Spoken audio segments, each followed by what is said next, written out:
자, 세계를 만나는 시간 나우 함께하고 계십니다. 지금 시각 9시 37분 55초 막 지나고 있고요. 이번 코너 국제뉴스를 바라보는 넓은 시각을 키워드리는 시간이죠. 전지적 세계 시점. 이번 주부터 이 코너 함께해 주실 분 전화 연결돼 있습니다. 경향신문 국제부 구정은 선임 기자 만나보도록 하죠. 기자님 안녕하세요. 네, 안녕하세요. 네.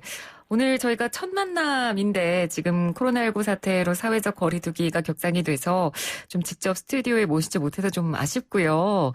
그래도 오늘 첫 시간이니까 청취자분들을 위해서 인사와 소개 한번 좀 직접 부탁드려도 될까요? 네, 저는 경향신문에서 국제부 기자로 일하고 있는 구정은이고요. 국제뉴스 오래 다뤄왔고 이렇게 ITN 라디오 통해서 세계 뉴스를 짤막한 브리핑이 아니라 조금 깊이 있게 좀 그동안에 신문에서 쉽게 접하기 힘들었던 시각을 전해드리고자 합니다. 앞으로 잘 부탁드리겠습니다. 네, 감사합니다. 저희도 잘 부탁드리겠습니다. 자, 오늘 구정은 기자와 함께하는 첫 번째 시간, 오늘 이야기 나눠볼 주제는요. 최근 몇 주 사이에 지금 군사 갈등이 계속 불거지고 있다는 뉴스가 나오고 있습니다. 터키와 그리스와 관련된 이야기 준비해 주셨다고요? 네, 지금 지중해 동부에서 벌어지고 있는 일인데요. 아시다시피 지중해가 그렇게 큰 바다는 아니잖아요. 네. 네, 이 동쪽에 그러니까 유럽과 중동과 북아프리카에 둘러싸여 있는 지역입니다. 이 지중해 동부 바다에서 터키와 그리스가 맞불을 놓듯이 군사훈련을 했고요. 그러면서 긴장이 높아졌습니다. 예. 이 갈등이 불거진 곳이 특히 터키 남쪽에 키프로스라는 섬나라가 있습니다. 그 부근 바다인데요. 이 터키와 그리스는 역사적으로도 이제 터키가 오스만 투르크 제국 시절에 그리스를 지배했던 이런 악연이 겹쳐 있고요. 여기에다가 키프로스 섬이라는 것을 놓고 터키와 그리스가 또 전쟁을 치른 적도 있었고. 네. 근데 이 복잡한 상황에서 프랑스와 그다음에 멀리 걸프의 아르메디트 연합까지 이 지정학적인 싸움에 가세를 했습니다. 그래서 가뜩이나 복잡한 지중해 사정이 조금 더 꼬이는 분위기입니다. 예.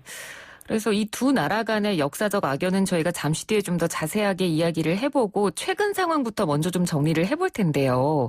최근에 그러면 지중해에서 터키와 그리스가 결정적으로 왜 이렇게 부딪히게 된 건가요? 지금 군사적 긴장이 높아진 것은 아무래도 군사훈련 영향이 크겠지만 그것은 일종의 무력 시위였던 거고요. 네. 가스전 개발이 그 밑에 깔려 있습니다. 최근에 그리스의 크레타섬 부근 해역에 터키 탐사선이 들어갔습니다. 키프로스하고도 가까운 지역인데 이 터키 해군이 가스전 탐사를 지원한다면서 이 탐사선 주변을 전함으로 호위를 했습니다. 그랬더니 그리스는 또 구축함들을 보내서 이 터키 해군함정과 대치를 했는데 8월 12일에는 터키 군함과 그리스 군함이 이렇게 살짝 부딪히면서 배가 좀 파손되는 그런 작은 충돌까지 일어났습니다. 그렇군요.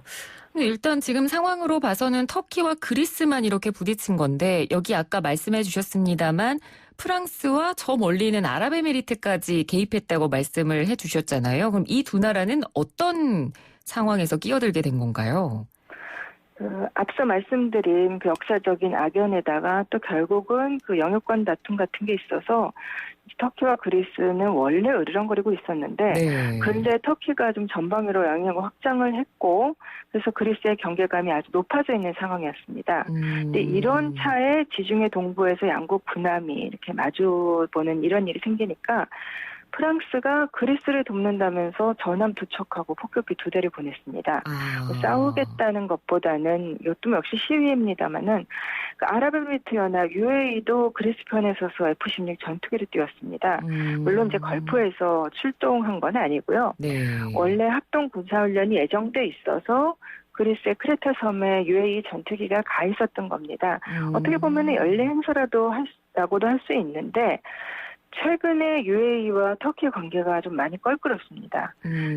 아마 들으셨겠지만 아랍에미리트 연합이 이스라엘과 관계를 정상화했죠. 네네. 아랍권에 충격을 안겨줬는데 터키는 아랍국은 아니지만은 그 이슬람 국가죠. 팔레스타인에 배반한 위선적인 합의다 이렇게 터키가 아랍에미리트 연합을 맹비난하기도 했었습니다. 그래서 이 그리스 쪽에 이렇게 세력을 규합하는 양상이 나타나니까 터키도 지난달 25일부터 지중해에서 군사훈련을 했습니다. 터키의 그 레제프 타이프 에르도안 대통령은 그리스가 가스전 탐사를 해방놓고 있다.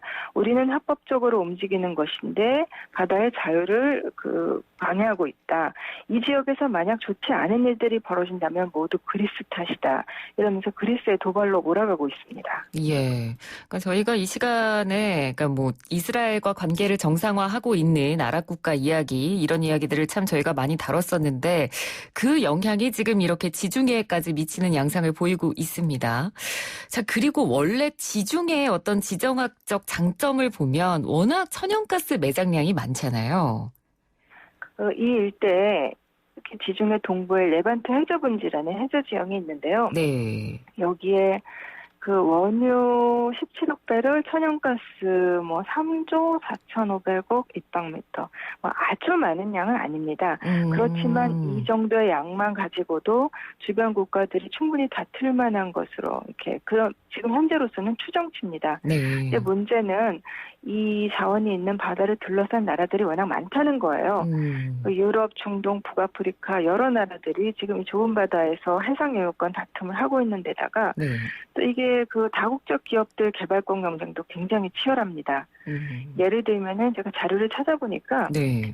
이집트의 가스전 어느 가스전 하나는 이탈리아, 영국, 러시아, 아랍에미리트 연합 기업이 지분을 보유하고 있고 또 네. 레바논의 가스전은 이탈리아, 프랑스, 러시아 기업, 이스라엘 가스전에는 미국 기업, 팔레스타인 가스전에는 이스라엘, 시리아, 레바논, 이집트 회사가 투자하고 이런 식으로 굉장히 복잡하게 얽혀있는 상황입니다. 네, 그러네요. 지금 보니까 숟가락을 안 얹은 나라가 없다고 말할 수 없을 정도로 지금 굉장히 많은 나라들이 얽혀 있고 청취자 여러분께서도 제가 늘 말씀드립니다만 지도를 보시면 좀 더 이해가 빠르실 것 같아요. 지중해라는 이 바다가 워낙 작은데 이 바다를 둘러싸고 있는 대륙과 나라들이 정말 많거든요. 그리고 앞서 이제 기자님께서 서두에 언급을 해주셨는데 이 키프로스라는 섬도 저희가 좀 얘기를 해봐야 될 것 같아요.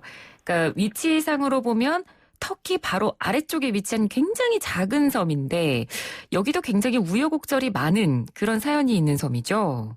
네, 키프로스가 사실은 참 어떻게 보면 우리도 남해일같이 들리지 않는 게 이 나라도 네. 남북으로 갈라져 있어요. 네네. 네, 그 1970년대에 이 키프로스 섬에서 그 그리스계 원래 독립공화국인데 그리스계와 터키계가 내전을 벌여서 둘로 갈라졌습니다. 그래서 남쪽에 있는 것이 이제 통칭 남키프로스 그러지만 정식 이름은 키프로스 공화국인데 네. 그리스어를 주로 사용하는 그리스계 주민들이 대부분이고요.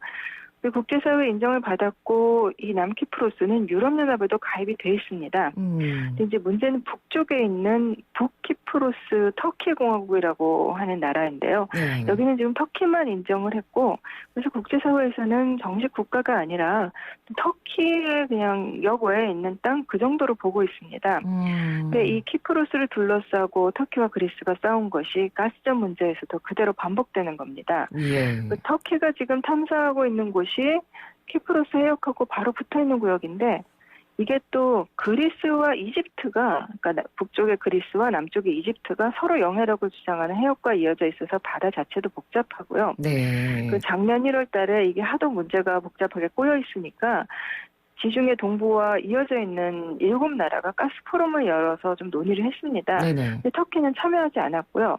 그러고 나서 작년 6월에 남키프로스가 외국 기업들하고 가스전 개발 계약을 체결했습니다. 네. 그랬더니 터키가 반발하면서 또 키프로스 주변에 시추선을 많이 늘렸고요. 이렇게 자원 개발 문제와 그 어떤 영향력 문제가 다 얽혀 있는 거죠. 그렇군요. 그리고 지금 또 유럽은 러시아 눈치도 굉장히 많이 보지 않습니까? 이 또 가스와 유럽의 정치 문제는 러시아를 사실은 러시아 입장을 빼놓을 수가 없는데요. 네. 이 터키는 현실적으로 에너지를 확보해야 하는 상황인 것도 사실입니다. 그래서 올 초에 터키에서 그 투르크 스트림이라는 천연가스의 파이프라인 개통식이 열렸습니다. 이거 네. 러시아에서 터키로 천연가스를 가져오는 가스관인데요. 이 개통식에 블라디미르 푸틴 러시아 대통령이 직접 참석을 했습니다. 러시아가 가스를 가지고 주변국들을 길들인다, 유럽을 압박한다. 이게 굉장히 오래된 일인데 이 러시아가 동지 중에 있는 그 가스장 개발에도 적극 관여를 하고 있습니다. 러시아 기업들 투자도 많고요. 네. 유럽 쪽에서는 이것 또한 경계하는 거죠. 그 터키를 통해서 어떻게 보면 러시아가 더더욱 지중해로 발을 뻗치려는 거 아니냐 이런 시각들이 좀 있는 것 같고요. 네. 또 이 터키가 에너지가 많이 필요하기 때문에 그 미국도 터키에다가 LNG 판매를 굉장히 많이 늘렸었는데 미국 쪽에서도 이 러시아와 터키가 가스를 가지고 밀착하는 것을 좀 경계를 하고 있죠. 네. 참 이 터키와 아랍국 그리고 터키와 유럽국들 간의 갈등은 가스전 때문만은 아니다라고 이렇게 저희가 또 국한할 수가 없는 게 사실 뭐 모든 나라 간의 충돌이나 갈등이 그렇습니다만 한 가지에서부터 출발하는 건 아니잖아요. 뭐 내전 문제에 대한 입장도 지금 터키가 좀 갈리는 부분도 있고 굉장히 다양한 이해관계가 지금까지 얽혀있지 않습니까? 지금 드러난 것은 말씀하신 대로 가스전 싸움이지만 네. 그 뒤에는 다른 또 큰 구조적인 갈등 요인이 있다고 봐야겠죠. 네네. 예를 들면 시리아 내전이라든가 뭐 리비아 내전 이런 걸 가지고 지금 입장이 서로 다른데 입장이 다르다는 건 결국 좀 편가르기가 되어 있다는 거예요. 예. 예를 들면 지금 이 터키와 이 아랍국들, 터키 유럽국들 사이에 문제가 좀 되고 있는 게 리비아 내전입니다. 리비아 내전이라고 보기는 조금 힘들지만 어쨌건 그 2011년 아랍의 봄 혁명이 나고 무아마르 카다피 정부가 무너진 지가 10년이 돼가는데 아직 갈등이 가라앉지 않았습니다. 그래서 두 세력이 지금 리비아 안에서 서로 우리가 진짜 정부다 이렇게 주장하고 있는데요. 네네. 그중에서 아랍에미리트 연합은 이 동부의 세력을 지원을 하고 있습니다. 그리고 터키는 뭐 서부 세력을 밀어주는 식인데 이게 결국은 또 이해관계와 연결이 됩니다. 네. 작년에 터키가 자기네들이 지원하는 그 리비아 통합정부라는 이 서부 세력과 해상 경계선을 정했습니다. 그리스가 배타적 경제수역이라고 주장하는 해역에 있는 리비아 또 가스전 탐사 계약을 체결을 했는데 네. 이렇게 되면서 그 UAE는 리비아를 놓고도 사실은 터키와 굉장히 좀 앙숙인 사이가 됐고요. 뭐 그리스 모두 이어져 있는 거죠. 그렇기 때문에 어떻게 보면 합동 군사훈련을 하면서 이제 한쪽 편이 된 거고 또 터키가 그 반대편에 서게 된 거라고 볼 수 있을 것 같습니다. 네. 그러니까 리비아의 이 정치적 갈등에 다른 나라들이 이제 손을 뻗치면서 서로의 자국의 이해를 위해서 다른 나라에 어떻게 보면 영향력을 끼치는 거니까 어떻게 보면 뭐 표면적으로는 가스전 싸움이라고 볼 수 있겠습니다만 그걸 넘어서 영내에서 서로 영향력을 주고받는 영향력 싸움이라고도 볼 수 있겠네요. 탐사선을 보낸다면은 이게 석유나 천연가스가 어디 있는지를 찾아보는 그 정도로만 생각하기 쉽지만은 네. 이 각국이 그 명해상에 공해상에 이렇게 탐사선을 보낼 때는 해군력을 같이 배치합니다. 보호를 한다는 명분으로.